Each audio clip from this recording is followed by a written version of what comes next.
Suéltame. Get your hands off me, she shouted, her voice slicing through the vibrant hum of Mexico City's Zocalo like a thunderclap in a summer storm. The crowded plaza, alive with the strum of mariachi guitars and the chatter of tourists posing before the grand cathedral, froze in an instant. Cameras clicked, phones whipped out, and heads turned toward the center of the chaos. A well-dressed black woman in a simple sundress shoving away a man whose tailored suit screamed old money. His hand lingered a second too long in the air, as if reluctant to release the indignity he'd just inflicted. Before we begin, make sure to subscribe for more stories of truth and justice, and tell us in the comments, where are you watching from? The man, Carlos Duarte, a real estate tycoon whose face graced billboards across the capital, straightened his silk tie with a smirk that dripped entitlement. His dark eyes scanned the gathering crowd, dismissing them as mere spectators to his unchallenged world. "Calm down, mujer," he sneered, his voice low but laced with venom, carrying just far enough for those closest to hear. "No one will believe you anyway. You're just another face in the crowd looking for trouble." She stood there, chest heaving, her dark curls framing a face etched with fury and something deeper, restraint. At 38, Alma Rivera moved through life with the quiet grace of someone who had learned to wield silence like a blade. But in that moment, as whispers rippled outward like waves from a stone tossed into the fountain nearby, she felt the weight of every eye, every judgment. The air smelled of fresh churros and incense from the cathedral, a mocking contrast to the violation still burning on her skin. Before she could fire back, two burly security guards in ill-fitting uniforms barreled through the onlookers, their boots thudding against the cobblestones. They zeroed in on her, not him, the aggressor now the apparent victim in this twisted tableau. "Sir, is this woman bothering you?" One guard barked, his meaty hand clamping down on Alma's shoulder like a vice. Carlos adjusted his cufflinks, his lips curling into a triumphant grin. "Yes, officers." "She's hysterical. Probably had too much tequila," the crowd murmured, a mix of gasps and uneasy laughter bubbling up. Phones captured it all. The way he loomed over her, the guard's rough grip twisting her arm, the casual erasure of her truth. A young couple nearby exchanged horrified glances, but no one stepped forward. Why would they? Carlos Duarte wasn't just rich. He was untouchable, his developments reshaping skylines while whispers of his temper scarred the underbelly of the city. Alma's eyes, sharp as obsidian, locked onto his. Fury flashed there, hot and unyielding, but she bit back her words, letting the moment stretch taut. The guards dragged her toward a waiting police cruiser idling at the plaza's edge, its lights flickering lazily in the afternoon sun. Carlos watched, chuckling under his breath as he smoothed his jacket. Another nobody trying to get attention, he muttered to no one in particular, already turning away as if the incident were a minor spill wiped clean. The plaza exhaled, conversations resuming in hushed tones, the musicians striking up a lively ranchera once more. But the videos were already uploading, pixels preserving the injustice for the world to dissect. How could a man like that twist reality so effortlessly, painting predator as prey? And who was this woman standing tall even as they shoved her into the back seat, her chin lifted in defiance? The car door slammed shut, sealing her in with the ghosts of what might come next. Later that evening, the fluorescent buzz of the local police station wrapped around Alma like a suffocating fog.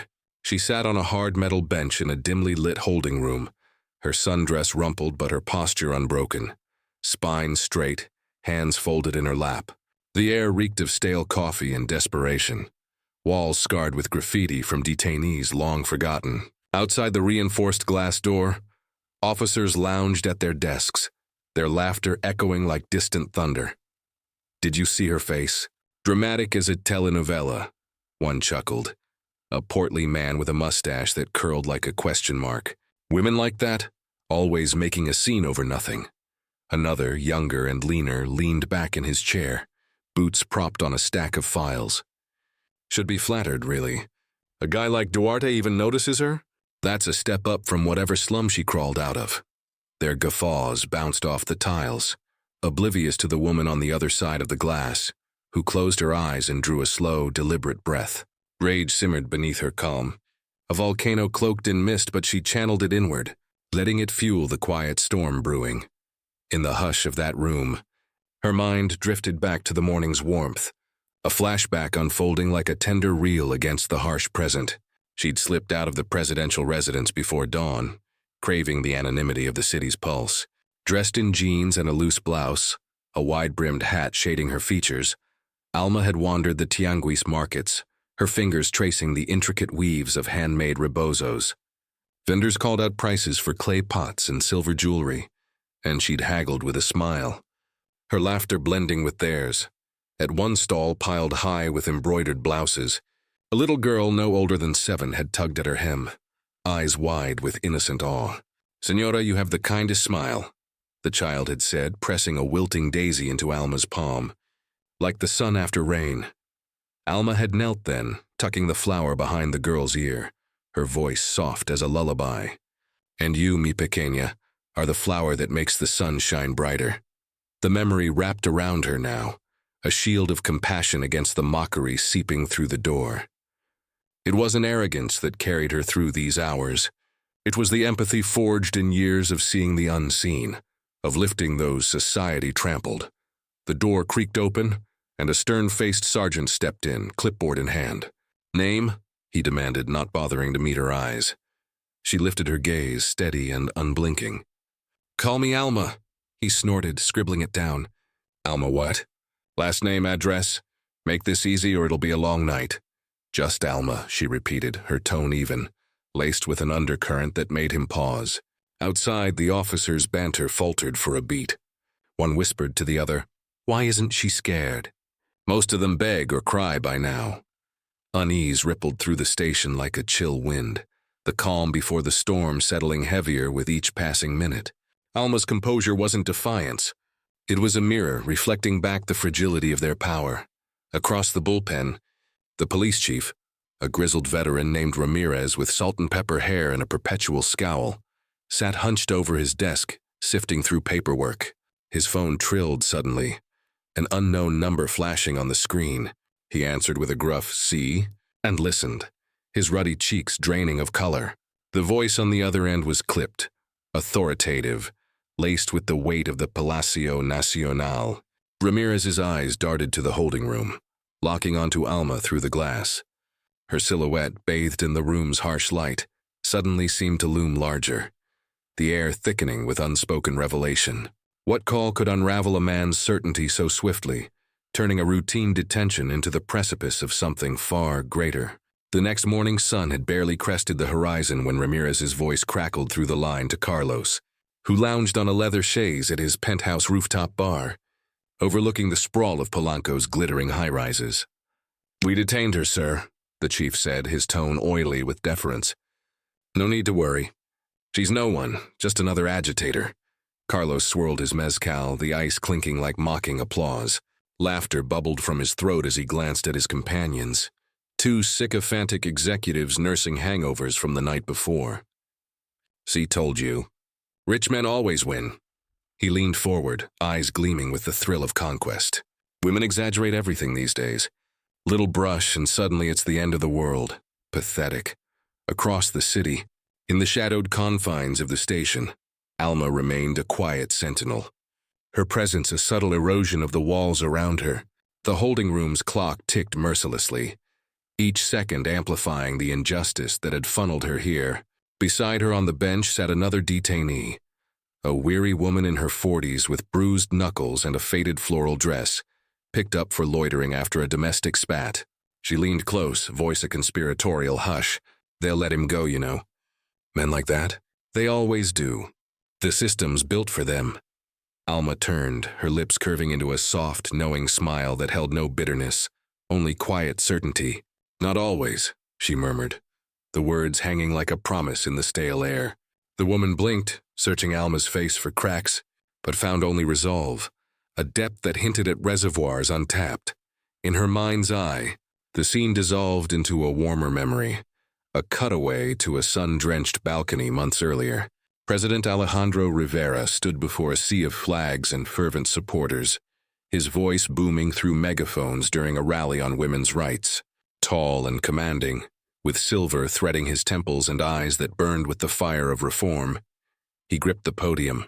"True justice isn't written in laws alone," he'd declared, his words echoing now in Alma's heart like a sacred vow. It's shown in courage, the courage to speak, to stand, to protect those society forgets.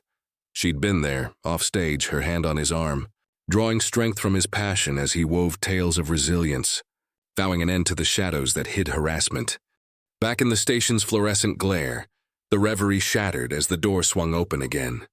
In strode Carlos's lawyer, Eduardo Vance, a shark in pinstripes with a briefcase that cost more than most officers' salaries. He breezed past the desks, ignoring the salutes, and peered into the holding room with a dismissive flick of his eyes. "That's her? The confused tourist making baseless claims?" He chuckled, a dry, mirthless sound, and the officers joined in, their laughter a chorus of complicity. Vance slapped a sheaf of papers onto the chief's desk. "Sign her release on grounds of public disturbance. My client has a gala tonight. This nonsense ends now." Ramirez nodded eagerly, pen scratching across the forms. Alma watched it all through the glass, her head bowed not in defeat, but in the calculated poise of a chess master surveying the board. The room's tension coiled tighter, viewers' anger building like a tide against the shore of indifference. As Vance gathered the papers with a flourish, preparing to whisk her away to some forgotten corner of bureaucracy, Alma lifted her gaze. Her voice, when it came, was a whisper that cut sharper than any shout.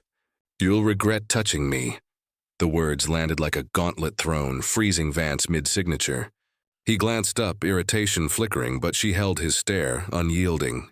The officers shifted uncomfortably, the air humming with the first stirrings of doubt. In that suspended breath, the scales of power teetered, injustice's throne wobbling under the weight of one woman's unbroken gaze. By dawn, the following day, the Plaza's captured fury had ignited the digital ether. The video, grainy but unflinching, exploded across social media, racking up millions of views in hours. There she was, Alma, shoving back against Carlos's advance, her cry raw and real amid the oblivious revelry. Hashtags surged like wildfires. "She justice for her, she stopped the silence, she Mexico no más." Comments flooded in, outrage from women who'd lived similar shadows, calls for accountability from men shamed into solidarity. "This is every street, every unwanted hand," one user typed. Her words echoed in 1,000 replies. Newsrooms buzzed with frenzy. On a sleek morning show, anchors dissected the clip frame by frame, their tones a mix of skepticism and scandal. Is this genuine outrage or a clever stunt for clicks? One pondered, sipping coffee as graphics swirled. The man's a powerhouse. Duarte Real Estate owns half the skyline. But look at her face. That's not acting. Across town, Carlos faced the camera in a hastily arranged presser, his suit impeccable, smile practiced. "Lies and exaggeration," he scoffed, waving a dismissive hand. "I was helping a distressed woman. The rest is fiction spun by opportunists." Meanwhile, in the sunlit breakfast nook of Los Pinos, the presidential residence's private wing, Alma sipped café de olla from a clay mug, the steam curling like secrets unspoken. Sunlight danced across the tiled floor, glinting off the woven tapestries on the walls, gifts from indigenous artisans she'd championed. Her husband, Alejandro, entered with his usual measured stride, but his advisors trailed him like anxious shadows, tablets in hand. The eldest, a silver-haired strategist named Elena, thrust her screen forward. "Señor Presidente, this viral mess, it's everywhere. The woman's unidentified, but the backlash is building. Protests could erupt if we don't address it." Alejandro's brow furrowed as he took the device, the video autoplaying. The plaza unfolded in miniature, the grope, the shove, the guard's betrayal. His thumb paused the feed on a close-up of Alma's wrist, where a delicate bracelet of turquoise and silver caught the light, a handmade token he'd crafted for her on their 10th anniversary. During a quiet retreat in Oaxaca's mountains, the room fell silent as recognition dawned, his face hardening into a mask of controlled thunder. He set the tablet down with deliberate care, turning to Alma, who met his gaze over the rim of her cup. Their eyes held a language all their own, years of partnership, of battles fought in boardrooms and bedrooms. "Now you see," she said softly, her voice steady as the ancient pyramids. What happens when no one knows who I am? The world looks away from the invisible. Alejandro's jaw tightened, a vein pulsing at his temple. The advisors exchanged uneasy glances, piecing it together too late. Elena gasped, hand to her mouth. Señora, that was you? But Alma only nodded, setting her mug aside, the steam dissipating like the anonymity she'd worn so lightly. The president rose then, his chair scraping back with finality. His voice when it came was cold steel wrapped in velvet. Prepare a public address. I'm done with silence. The words hung in the air, a declaration that rippled outward, the first crack in the facade of power's indifference. Shock rippled through the room, awakening a nation to the woman at its heart, and the storm she was about to unleash. Cameras whirred to life that afternoon in the Palacio Nacional's gilded press room. Crystal chandeliers casting prisms across the assembled journalists. The nation paused. Factory workers in Monterrey, fishermen in Veracruz, students in Guadalajara, all tuning in via flickering screens and radio waves. President Alejandro Rivera stepped to the podium, his navy suit sharp against the green-white-red flag backdrop. Alma a poised silhouette just off stage in a simple white dress that evoked purity amid turmoil. He began with measured calm, his voice resonating through the hall like a tolling bell. My fellow Mexicans, today we confront a shadow that has lingered too long in our streets. The epidemic of violence against women. The casual cruelty that silences voices and shatters trust. Murmurs swept the crowd as he painted vivid strokes. The daily fears, the unchecked arrogance of the powerful, the systems that bent to protect predators over prey. Wealth does not grant immunity, he thundered, his fist lightly rapping the wood. No man, no matter his empire, stands above the dignity of another. He paused, letting the words sink in, eyes sweeping the room. Behind the scenes, in a penthouse den across the city, Carlos sprawled on a velvet sofa, remote in hand, a tumbler of scotch sweating on the side table. His assistant hovered nearby, tablet aglow with damage control alerts. Just political posturing, Carlos scoffed, swirling his drink. Rivera's always grandstanding for votes. By tomorrow, it'll be forgotten. But as Alejandro continued, his tone sharpening to a blade's edge, Carlos's smirk faltered. And to the man who disrespected a woman in our capital yesterday, know this: justice is coming. Not as vengeance, but as the light that exposes what darkness hides. The room erupted in flashes and shouts, questions flying like arrows. Who is the victim, Señor Presidente? One reporter pressed. Alejandro's gaze flicked briefly to Alma, her face serene, a quiet anchor in the tempest. She stood unmoved, the white fabric of her dress catching the light like a banner of resolve, her calm a stark counterpoint to the fury her husband had just ignited. The broadcast cut to commercial, but the echo lingered, anticipation coiling like smoke from a fuse lit. That evening, as twilight bled purple across the skyline, a sharp knock echoed through Carlos's marble-floored foyer. His butler opened the door to reveal two stern-faced government investigators in crisp, dark suits, badges glinting under the porch light. Mr. Duarte, the lead agent said, his voice flat as polished stone. We need you to come with us now, Carlos. Midway through a phone call with a wavering investor. Froze in the hallway mirror, his reflection paling. What is this? I know my rights. But the agent stepped forward, unyielding, their presence a harbinger of unraveling empires. The door clicked shut behind them, sealing the night in secrecy. The first threads of accountability pulling taut. The federal prosecutor's office loomed like a fortress of glass and steel in the heart of Mexico City, its corridors humming with the low drone of authority. Carlos strode in the next morning with his trademark swagger, Vance at his elbow, both men armored in arrogance. This is a farce, Carlos blustered to the receptionist, flashing a Rolex that screamed untouchability. Tell your boss I'll clear this up in 5 minutes, then we're out for lunch at Pujol. They were ushered into a stark conference room, fluorescent lights buzzing overhead, a long oak table bisecting the space like a fault line. Seated at the far end was the lead investigator, a no-nonsense woman named Sofia Mendez, with sharp features and a file folder thick as a novel. But it was the figure beside her that halted Carlos mid-stride, Alma Rivera, serene in a tailored blouse and slacks, her posture radiating the quiet power of a queen in repose. Her eyes met his, not with triumph, but with the steady clarity of truth unveiled. His jaw unhinged, color draining from his olive skin. "You... what the..." The word tangled, arrogance crumbling into stammer. Vance gripped the table's edge, suit suddenly too tight. Sophia cleared her throat, her voice cutting the silence like a gavel. "Mr. Duarte, allow me to introduce Senora Alma Rivera, wife of President Alejandro Rivera." The room flooded with a profound hush, the air heavy as if the walls themselves held their breath. Carlos sank into a chair, his empire's king reduced to a fumbling courtier. "It was misunderstanding," he managed, sweat beading on his brow, eyes darting to Vance for rescue. "I thought she was just, someone else. Bumping in a crowd. No harm meant." Alma leaned forward slightly, her voice soft yet piercing, each word a deliberate arrow. "No, it was arrogance." She recounted it then, unflinching, the brush of his hand on her waist turning invasive, the plaza's bustle fading as violation bloomed, the crowd's inaction a second wound. "You didn't see a person?" she continued, her gaze never wavering. "You saw an opportunity, and when I pushed back, you twisted it.